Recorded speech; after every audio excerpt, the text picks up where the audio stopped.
This is Mete Yurtsever, the host of Formula for Creating Value podcast. And today my special guest is Sam Tatam, Global Principal, Ogilvy Growth and Innovation and Behavioral Science. Welcome, Sam. Mete, thanks so much for having me. It's great to speak. Well, it's a great pleasure to have you and great honor to have you here. So let me briefly tell about you to our audience. So Sam studied psychology and you worked as a consultant and organizational industrial psychologist for about 2 years. But for the last 10 years, you've been with Ogilvy Group in strategy and consumer insight roles, and you led behavior change projects all over the world for Bill and Melinda Gates Foundation, Facebook, Walmart, British Gas, American Express, Ford, to name a few. So I first met you in during Nudgestock, and it's probably the most notable event of the year for behavioral science, I guess, right? It's like sort of Davos of behavioral science. That's nice to hear. It's been a true source of inspiration for me, and I must admit I got really very good guests in my show as well, like Bree Williams and Patrick Fagan. And now you're here. I'm very glad. I'm honored. That's my pleasure. Thank you. To begin with, I mean, like, how's your journey into behavioral science? So you studied psychology, but was it something like in your mind when you were studying behavioral science? Good, really good question. So I've always been interested in people and behavior. So I studied psychology and then was at a bit of a fork in the road in psychology. And there's a couple of different ways if you want to sort of extend your training. One path leads down more sort of clinical understanding, or what might be sort of more abnormal behavior, like criminal psychology or forensic psychology, and the other sort of fork in the road goes into sort of more normative behavior. And at the time when I went through the sort of the process, the best route to sort of a more normative understanding of individuals and individuals in larger systems was to go through an organizational industrial psychology route. So I studied. I'm sort of trained as an organizational psych, and as you say, I spent some time working in organizations and consulting roles to bring this discipline to sort of leadership programs, to sort of recruitment, hiring, to profiling and development plans.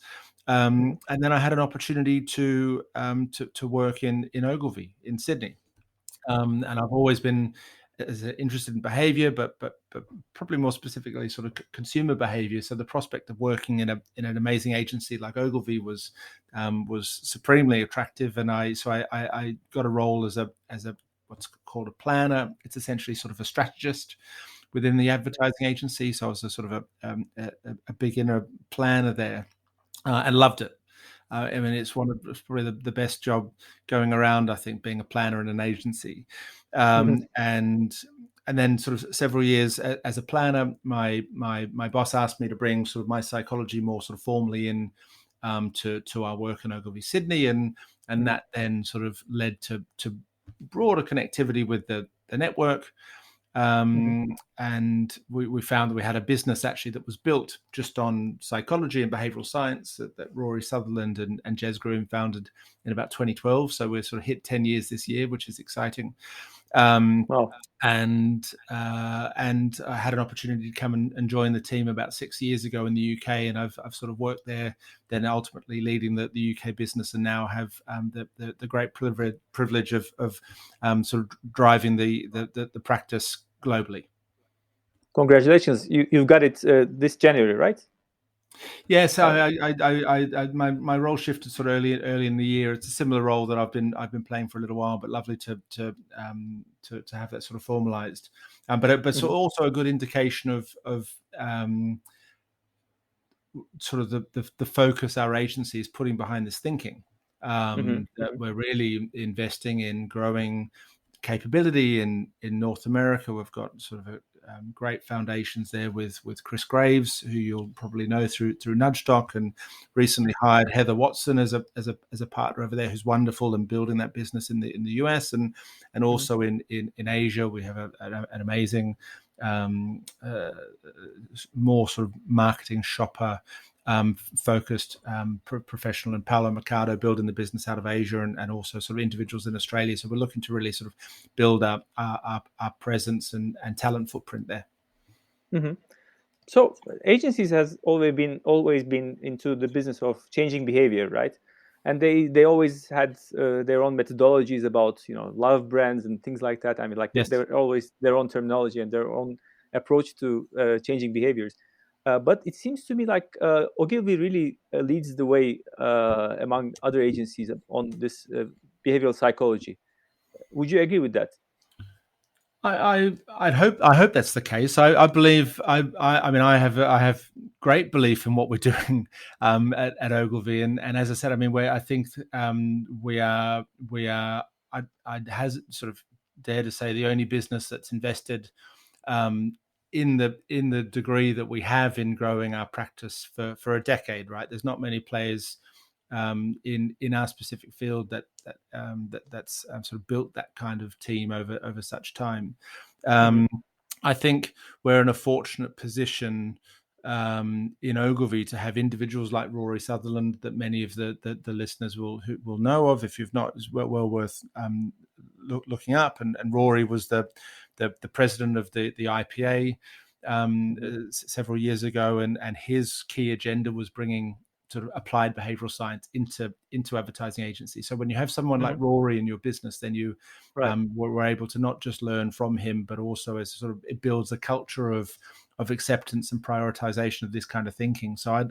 our ambition is certainly to be the sort of the best known and strongest practitioners of this style of thinking within the creative field. So I hope that comes through in everything that we do.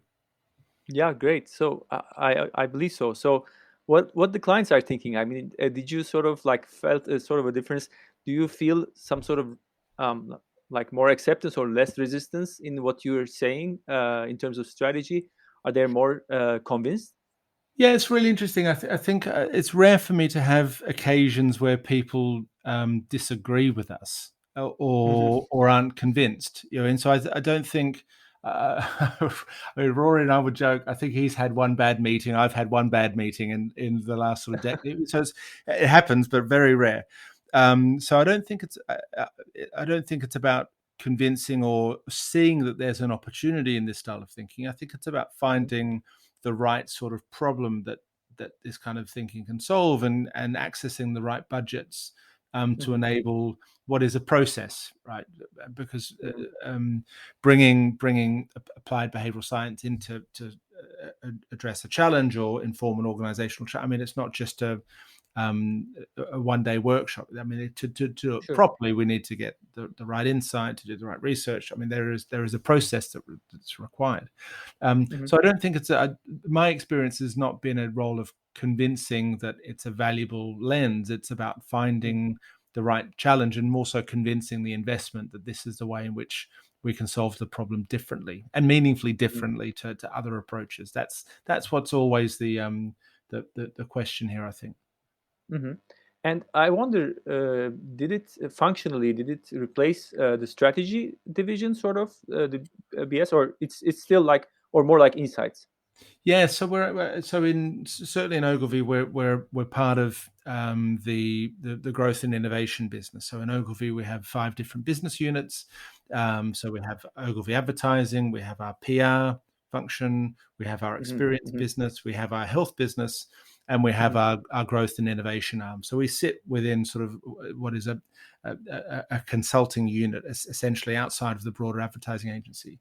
So we're certainly not replacing what is a traditional planning function, and there is, I mean, as a planner in my past myself, I mean, it's an amazing role. There's so many things that they can do that we can't do, and hopefully there are things that we can offer Hmm. to that process. So there are certainly several occasions where we come in to work together. Hmm. Hmm.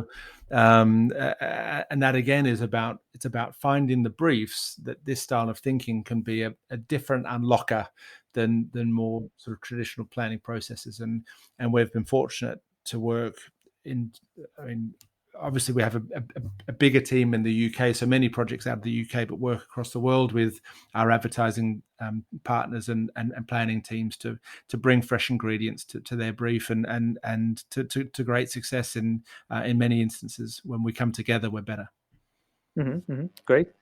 So uh, I wonder about whether the behavioral science reached its own limits in a way. I mean, like, we're talking about the humans, which are like more or less the same hardware and the software for the last, I don't know, a couple of hundred thousand years. And we've been studying human. You've been studying human for some time right now. But do you think we know everything we need to know about humans?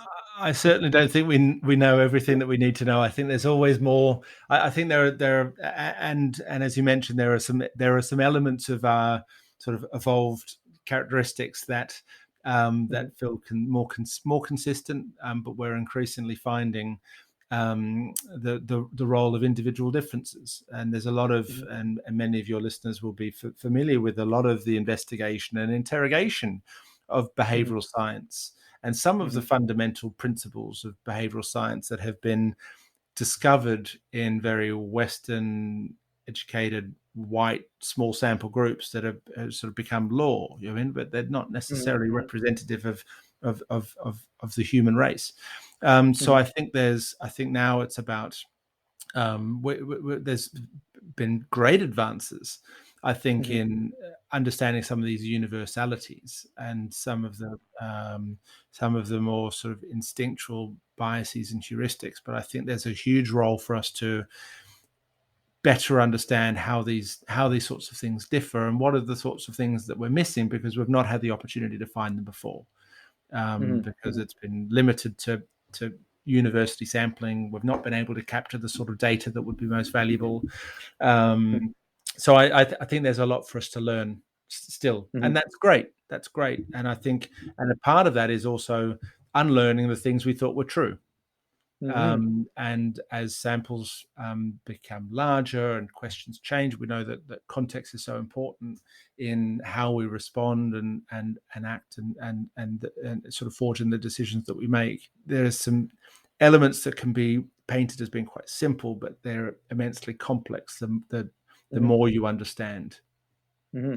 And do you depend on academic researches, or do you conduct your own research on this one still for per So we projects? Let's say. I mean, there are occasions that we bring in academic partners, Mm-hmm. depending on the nature of the brief, and but in most instances we run the research ourselves, Mm-hmm. and that can be looking at, I mean, peer reviewed research, so looking at what the literature might tell us about a specific challenge.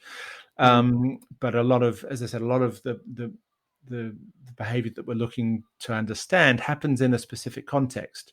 So it's Mm-hmm. important that we understand the context that that action is occurring within, or we're asking someone to make a decision, and so conducting things like environmental audits of to best understand sort of the context and what might be the sort of the drivers and barriers of an action. Mm-hmm. So we do a lot of the research ourselves, and sometimes that's looking at existing literature. But there's Mm-hmm. also a lot of work that we're sort of increasingly exploring to what I was mentioning before about sort of individual differences and sort of tribal identities or groups of individuals and how we respond differently. So Mm-hmm. we've developed a BS profiler tool, so a tool that is essentially sort of a survey-based methodology that's based Mm-hmm. on academic work that we conduct Mm-hmm. ourselves. So in essence, we're running our own academic research through our Mm-hmm. own channels and partners to get Mm-hmm. closer to some of the answers here. Mm-hmm. Mm-hmm. So you mentioned about that there is also like differences in the culture or nationalities, right? I mean, how do you calibrate, or do you calibrate somehow? Does the human behavior change from country to country? I mean, would you say that like Australia would be very different than UK, or there are similarities and differences? Yeah, really, really good question. So there are ways in which we can understand these similarities and differences. So I mentioned just before this BS profiler tool that we've Mm-hmm. developed in partnership with Kantar over several years. It's won several global awards in research circles, and one of the specific frameworks that we explore within this model is around cultural cognition. So it's looking Mm-hmm. at so it's based on a model from Dan Kahan out of Yale that looks Mm-hmm. at individuals and groups of individuals on sort of, if you imagine an XY axis, Mm-hmm. and the y-axis you've got sort of hierarchical to egalitarian, and on the x-axis you've got sort of individual to communitarian. So you can start to plot individuals and individuals from a certain nationality against this cultural cognition grid, and we can see, for example, that I think sort of in many individuals in the US might sort of fall within a sort of an individualistic hierarchical quadrant. So sort of Mm-hmm. a hierarchical, sort of indicative of more traditional values and beliefs. Mm-hmm. Individualism being more about sort of independence, freedom, sort of pursuit of individual sort of Mm-hmm. goals. You naturally sort of imagine more countries fitting into that quadrant versus maybe egalitarian communitarian or hierarchical communitarian, where we might find Mm-hmm. someone like China, for example, that has Mm-hmm. quite traditional hierarchical values but a more Mm-hmm. communitarian outlook. So there are ways in which we can start to, and we've run studies for our clients, our global clients that have Mm-hmm. customers in many different countries, and if we're looking to Mm-hmm. sort of frame the same product or sell the same product, but you can sort of articulate it slightly differently to resonate within that culture. It's good to understand what that Mm-hmm. might look like. But Mm-hmm. then you have differences within a nationality. So if you imagine within the US, and again, this is another great sort of what might be considered a sort of quite a polarized society, certainly Mm-hmm. of late, and we have sort of a firm sort of rusted on individualistic hierarchicals, that sort of freedom at all costs you're in, and that tends to be the individuals that might be more sort of resistant to vaccines, might be sort of a stronger pursuit of the right to bear arms. I mean, this is my sort of traditional independent free will versus individuals that might sit in the bottom right quadrant, more egalitarian Mm-hmm. communitarian. It's about sort of equal access Mm-hmm. to all. It's about actually the community benefit of all of these things.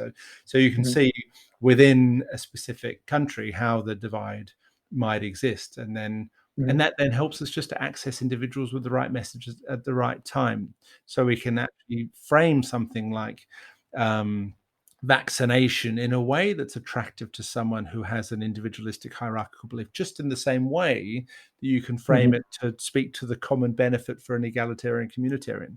And Mm-hmm. Chris Graves, who you would have come across through Nudge Doc, has been running the US anchor leg for the last while. So he's the founder of Ogilvy's Behavioral Science Center in the US, and he's been running a lot of great work Mm-hmm. specifically about vaccine hesitancy, but he co-developed this tool and is a real sort of leader in this space. And I think that's an exciting area for us to explore. Mm-hmm. Again, what elements might be considered universal, what might be different, and then how can we start to better understand these differences in a way that we can help people meet on the center, and not reinforce polarization, and in many instances help to articulate or change behavior. If it's wearing a mask or taking up a vaccine, how do you frame that in a way that's attractive to people that have an entirely different worldviews? Before we move on, I mean, when you mentioned about the profiling, the model that you work with Kantar, so it's something similar to Ocean, right? Ocean is a part of. So if we look at the BS Profiler tool, we look at sort of three key lenses. And if you imagine, and Chris Graves sort of describes it like this: if you imagine sort of each different lens building on each other, and the more lenses, the finer your view, the finer the picture you have Okay. of the outcome. So in the Profiler tool, we look at a personality, and that's where the Ocean tool is relevant. So we look at So for listeners who might not be aware of Ocean, I think it's a model that's been around since the 50s from Costa and McRae. So it's a really sort of it's not a new model, but it's a Mhm. fairly universally accepted Mhm. framework for personality that looks Mhm. at openness, conscientiousness, extrovertedness, agreeableness, neuroticism. So those are the OCEA ends of Ocean. And you Mhm. imagine, so if we're speaking to a group of librarians and speaking Mhm. to a group of monster truck drivers, you are kind Mhm. of safe to say that they're probably different on some personality factors, right? Insofar as Right. extrovertedness, I imagine that monster truck drivers are probably a bit more extroverted than a librarian. So, Mhm. but I mean that's an assumption, but let's see. So, Right. looking at personality, and oftentimes you can say, well, that's just for an individual, but I think we see great patterns in groups to know, well, actually, this is Mhm. a profession who are more open, therefore they might be more attracted to go into Machu Picchu than go into the Maldives. Um, Mhm. then we look at cultural cognition, which is what I mentioned before, Hmm. and then there are a series of sort of other cognitive factors like regulatory focus. If an Mhm. individual is more sort of prevention or promotion focused in their regulatory focus, Mhm. so someone that's more Mhm. sort of avoidance of loss and seeking of safety versus someone that might be sort of more opportunistic and Mhm. entrepreneurial and have a higher appetite for risk. Looking at factors like locus of control. So there's a sort of tends to be a difference between the individuals that have a more sort of internal locus of control. So an Mhm. internal locus of control is more sort of a belief in your ability to enact change on the world around you. Um, Mhm. Whereas someone with an external locus of control is a little bit more of the belief that the world sort of informs what happens next. In Mhm. Mhm. que sera, sera.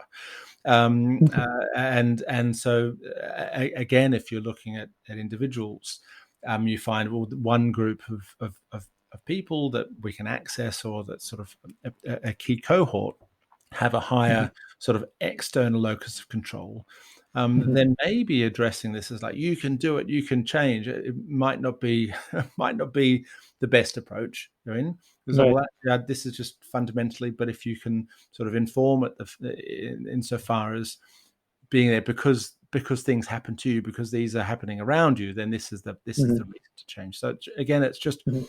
a richer understanding of some of the things that we know about people that we can test Mhm. through a battery. Um, Mhm. and increasingly, there are ways in which we can start to access this information um, through other sort of data points, that's not Mhm. explicitly survey, and that's and there are opportunities for us to sort of, I mean, the world of behavioral science to continue to explore that.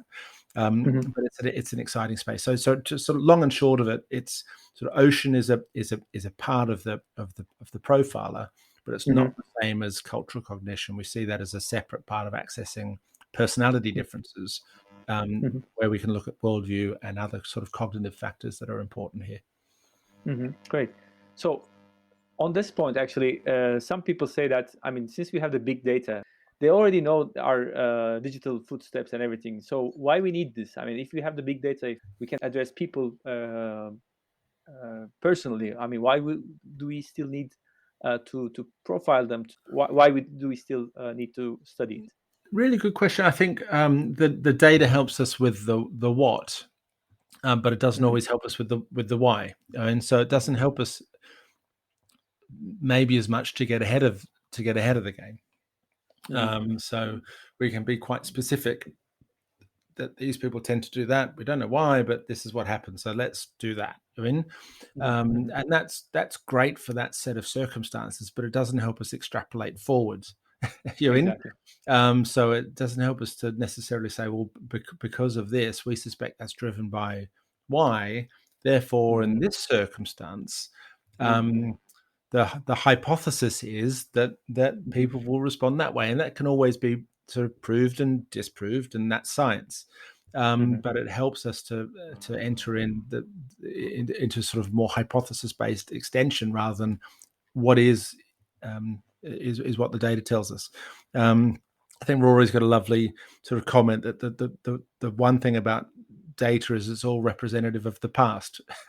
Mm-hmm. And that sort of it doesn't help us to look to the future so much. But I think it also what it is helping us to find is patterns that we couldn't see otherwise, right? And if a lot of what we're seeking, a lot of behavioral science is around finding patterns in human behavior and better understanding its origins.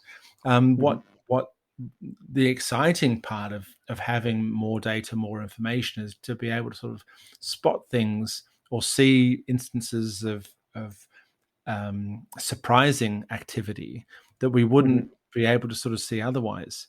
Mm-hmm. So I think hopefully they can work really well together with data science and behavioral science. And again, that's certainly a relationship that we're building very closely at Ogilvy, Mm-hmm. because I think they're certainly better together. Mm-hmm. Mm-hmm. So, yeah, that was I was wondering. Do people still surprise you with their behaviors? I mean, with different behaviors. I mean, do you still get surprised when you see things after all these years?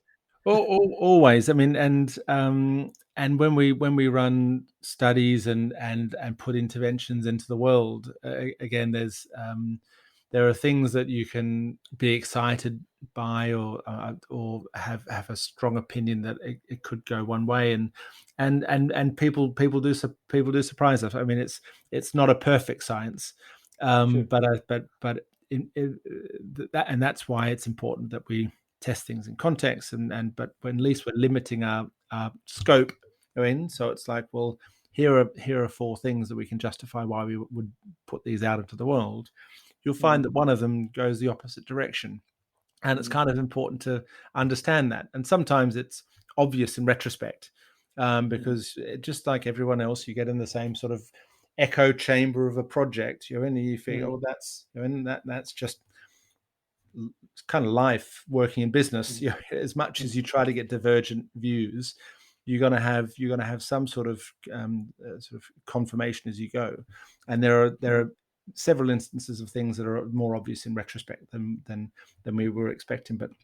But certainly we've not. I think if anyone sort of claims we've got it figured out and nothing surprises us anymore, I'm not sure. I'm not sure if they're telling you the truth. But it's having a stronger understanding as to what we expect within a given circumstances, and if that's the case, what that means for the next step. Mm-hmm. As I said, and that's why it's so important to better understand the why of this behavior, not just Mm-hmm. because of that single activity there, but what that Right. also might mean for other initiatives moving forwards. Mm-hmm. Mm-hmm. And that's about business, but about your personal life. Does your expertise help you in your personal life? I mean, are you free from your biases and? Oh no, I don't think anyone's. This is one of those. It's like the sort of the cobbler's children's shoes. Oftentimes you sort of, you don't do enough of this yourself. I think I can see things within myself. I'm like, oh, that's really interesting. Mhm. Doesn't necessarily change the outcome. Doesn't change what I do, but I might be I might be more able to self reflect on something I've done, to think, okay, well that's funny, but I can see that happening. But I don't. I'm not living I can't say I'm living a life that's like this perfectly orchestrated habit system that I get up every morning and I floss and I run and I in and I eat. But it's wouldn't that be the dream? Yeah. But I think I'm better able to see things within myself or within our family and hopefully start to apply this more and more. Great.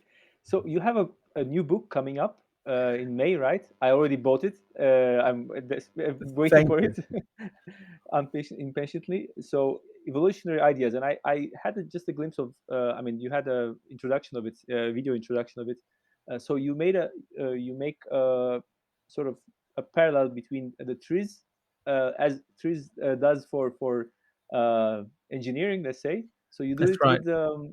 you do it with behavioral science. So that's very interesting and something everybody wants to have, I would say. Well, hopefully, I mean, and thank you also for buying it, Meta. So that, as you said, the book's called Evolutionary Ideas, And it's sort of the central premise is that ideas evolve. And just as biological solutions like wings evolve to help some mammals escape the claws of gravity, to access prey or seek refuge. That's a solution, sort of evolved solution of the wing. The same thing occurs in culture and in ideas. And my focus is really on sort of how psychological solutions evolve. And then actually we find that over thousands of years or many hundreds of years or many thousands of designers, that we sort of naturally converge upon solutions that work. And what behavioral science has really liberated us with is a language to help us better codify some of these patterns of behavior. So sometimes we look at this sort of a bias or a heuristic as just sort of a consistent response in a certain environment, but the same is true of psychological solutions. So you mentioned TRIZ, and many of our listeners might not be aware of TRIZ. And TRIZ is, and I wasn't aware of TRIZ until a couple of years ago. So it's been an unlocker for me. But essentially, TRIZ is a model that's been developed for technical or sort of engineering solutions. And the gentleman that really sort of the driving force of TRIZ is a gentleman called Genrich Altschuler. And he was sort of an engineer in the Russian Navy, and was moved to the patent office. And as a sort of he spent his time in the patent office, he sort of quickly found that many of the patents that he was seeing were just sort of the same solution. It's like it might be a slightly different problem or industry or domain that they were looking at, but it's fundamentally the same solution. So several years later, they ran a study of 200,000 patents and found that actually sort of up to 95% of the patents that they assessed were sort of the same solution, just across different categories. So what TRIZ does is identify these patterns of what you might consider sort of evolved technical solutions. So having tires around an F1 track, you're in, or an airbag in a car, you're in. That's maybe an example of what's called beforehand cushioning. You're in, so you sort of assume something might happen. So how can you build a sort of protect or a bumper bar? You're in beforehand cushioning. So you'd find that those are sort of all those. Sort of one is tires on a racetrack, the other is fixed to a car. They're sort of both examples of beforehand cushioning. You look at another principle within TRIZ called nested dole. So if you imagine, I think it's like number 7 of 39 nested dole, like the classic Russian nested dole that looks at sort of having an object that's housed inside another, or sort of an object that sort of protrudes or passes through another. And you look at sort of a nail polish bottle with a brush in it is an example of nested dole. If you look at a retractable tape measure, that's sort of a nested dole. A long tape housed in a small unit, nested dole. If you look at a camera lens that's able to sort of expand and retract, that's a nested dole. So although there's sort of 3 very different categories, from makeup through to photography, they've both sort of converged on the solution of a nested dole to address the challenge that they face. Right. And there's this lovely term in biological evolution called convergent evolution. So when 2 sort of entirely different species can converge upon the same sort of evolutionary conclusion. So both sort of a shark as a fish and a dolphin as a mammal, right? So 2 entirely different species, but under the same constraints of the ocean, they've evolved sort of fairly similar streamlined bodies. They've both evolved to have a dorsal fin. And so although one is a fish and one is a mammal, one breathes through gills, the other has to surface for air, they've both sort of stumbled across the same biological solution. Just as a nail polish brand and Canon cameras have converged on nested dole, by which to address this challenge of housing one unit. So that's where TRIZ is a real unlocker, because you can start to see there's a sort of a systematic coding of solutions that are all around us. I appreciate I'm going on a bit of a monologue here, but the last piece I think that's really important for TRIZ, and certainly important for the book, is that a central component of TRIZ is around solving a contradiction. So our Mm-hmm.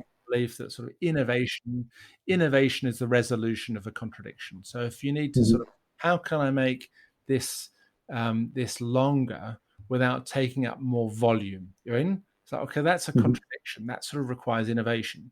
Um, and when you think about that conundrum, you think, well, how do I make it longer without taking up more volume? Well, maybe we can explore nested doll, right? So that's okay.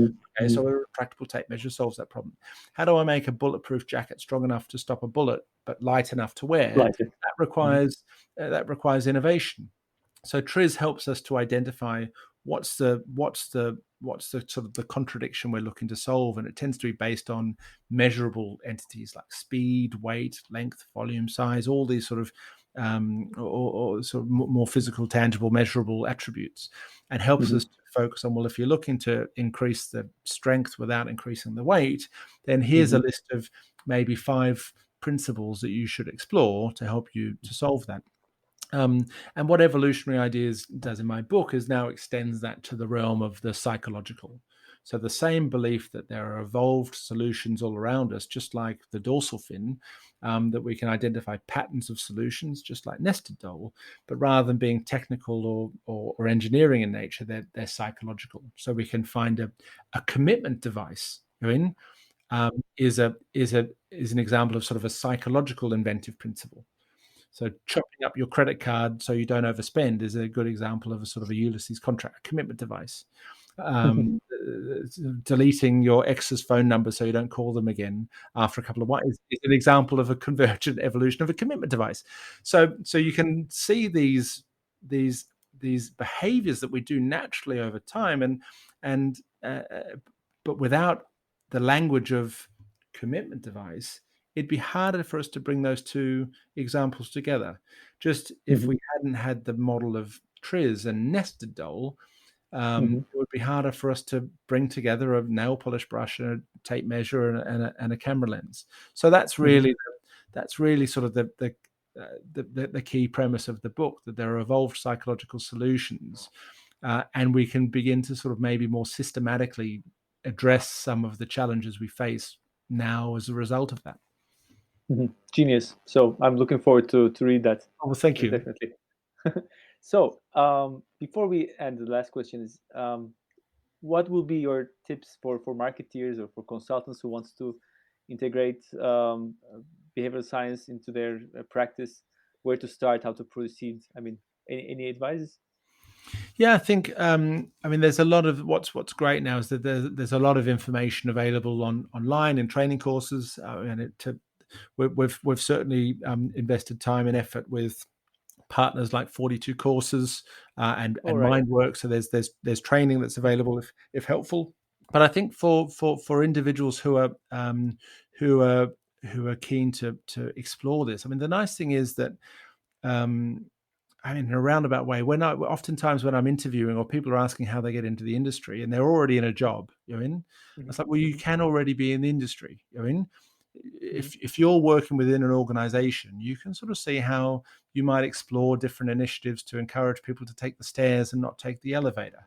So actually, there are opportunities for you to do this all around you, Mm-hmm. and to start small. So to there's lots of literature that's available to see how you might apply a norm or see how you might explore loss. And again, it doesn't necessarily mean they always work, but you can Mm-hmm. begin to focus on areas of this discipline, Mm-hmm. and test. And Mm-hmm. certainly if it's testing the difference between someone taking the stairs or someone taking the elevator, I mean that's a hopefully depending on the nature of the stairs, a low risk sort of a low risk intervention area, right? So you can play Mm-hmm. around with it. And certainly Mm-hmm. when we started at Ogilvy, and part of it was sort of familiarizing people with our practice, but it could be very simple things about having a fruit display and showing the difference between sort of how you're arranging the choice architecture of muffins and Mm-hmm. fruit to encourage people to take more fruit. And then, so there are things that you can just play around with, and learn and adapt.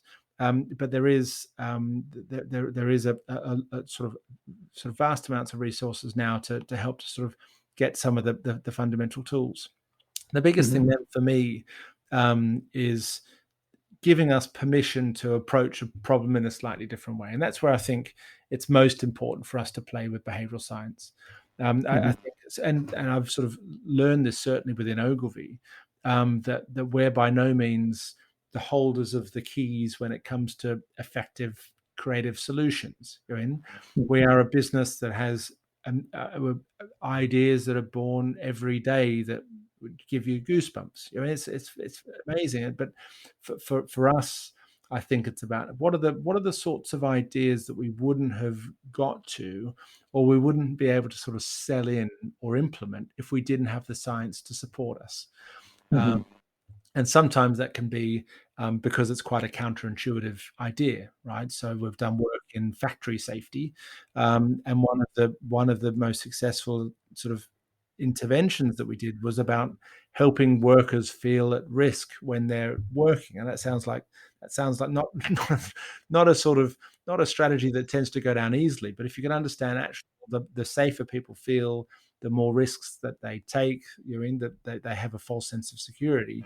It's actually really Mm-hmm. important just to subtly remind people that they're a little bit exposed to keep them safe. So if there are ideas that this theory can help to justify or validate that you wouldn't necessarily implement without it, that's the space for growth, because there are other ways to come up with ideas, but this is hopefully a faster track to really effective ideas, but Mm-hmm. also um, looking for solutions where we otherwise wouldn't.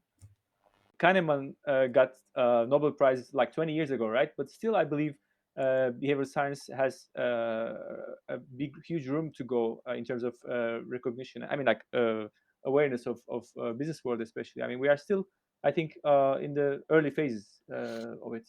Yeah, I certainly don't think we're at our peak, and that's why I mean we've talked a little bit about nudge stock today, Mm-hmm. and that's why nudge stock is so important for us as well. It's for us, it's really about helping to grow our category. I mean, we at the end of the day, we want to bring this discipline to help solve problems more effectively and creatively. And if people aren't familiar with it, then they aren't comfortable with it, then we don't Mm-hmm. apply it. So there is a bit of a sort of an adoption curve that we're on. Mm-hmm. And you're right. I don't think we're peak. And I think one way is maybe to sort of help close the gap between the theory and the action, because it's very as I mentioned before, I mean, we have sort of rarely have bad meetings around this because people are intrinsically interested in how they respond, and so it's Yeah. interesting stuff. Sure, but sure, but definitely. then but what are we going to do with it? That's always how's this going to look for me, and sometimes that can be hard because well we don't know yet. We've not gone through the Yeah, process. You're in. yeah. So but there is a bit of helping people to bridge the gap between this sort of really interesting work, or also in some instances can be seen as quite controversial work. It's like, Mm-hmm. well, you Mm-hmm. said this, but this has had challenges with replication. So what does it really mean? And so there is a task for us to continue to challenge what has been considered rote and continue to evolve and update that. But I think helping people to see like what does this look like in real life, Mm-hmm. and Mm-hmm. it can be as simple or as extravagant as you like. And that's where if you're interested to start exploring this, Mm-hmm. it can be as simple as having footprints that lead to the door, to the stairs, not to the elevator. Try it. It's again, it's Mm-hmm. um, but so there are ways in which you can do sort of we call them in our business sort of mono ideas, so minimalist, oblique, non-obvious ideas. And so there's Mm-hmm. things that sort of can be kind of tiny wee, um, Mm-hmm. but big in retrospect. I mean, we did some work with Costa Coffee a little while ago on Mm-hmm. recycling coffee cups. Mm-hmm. And we're running a study in Heathrow Airport. There's lots of ways in which we can address the whole system of coffee cup recycling. But the small big idea, like the sort of the mono idea, is just to sort of start to train our baristas and sales teams to call them recyclable cups, not a takeaway cup. You just Mm-hmm. and that kind of doesn't outside of the training. It kind of doesn't cost us anything. We don't need to implement a new financial model. We don't need to. You're just changing what you call it. You're in, and if you call it a recyclable cup, you're in. Then you're already on the journey to that. So it's Nudge about people. Yeah. totally. So it's those ideas that are sort of so obvious in retrospect, but it takes you a long time to get, or a slightly different sort of pattern of thinking to help us to get there, and being able to show people like what the reality of this might be, and it could just be as simple as calling it a recyclable cup. You're in, then you can help people feel comfortable that there is space here to play. So you maybe a bit answered my question, but I have this signature question of my podcast. I'm asking, what is your formula for creating value? Good question, and I love this question. And for me, that whether it's a formula, but it's a I mean, I think maybe it is a bit of it's really around the question that we're able to ask of the problem. I'm a big believer in sort of question thinking, and so being able to arm ourselves with a richer array of interesting questions to pose to help us address a problem. So that stems from theory. So to go back quickly to the book, one of the elements of it is about embracing a sort of a more systematic approach to creativity. And how we do that is about asking better questions of our problem. They sort of say, don't ask someone to say out, prick them with a pin. So what's a way in which you can articulate a question that takes someone's brain somewhere that they wouldn't have before? So for me, sort of creating value is like any good psychologist. I think it's not about necessarily about coming up with the ideas ourselves. It's about developing a context and asking the right question of someone who's closer to the experience or a category expert. How do you ask them a slightly different question of themselves that takes them to an idea that they wouldn't have got to otherwise? So I think for me, it's really all about the questions we arm ourselves with, and for that, I think that's where behavioral science helps us with new ingredients to inform better questions. Great.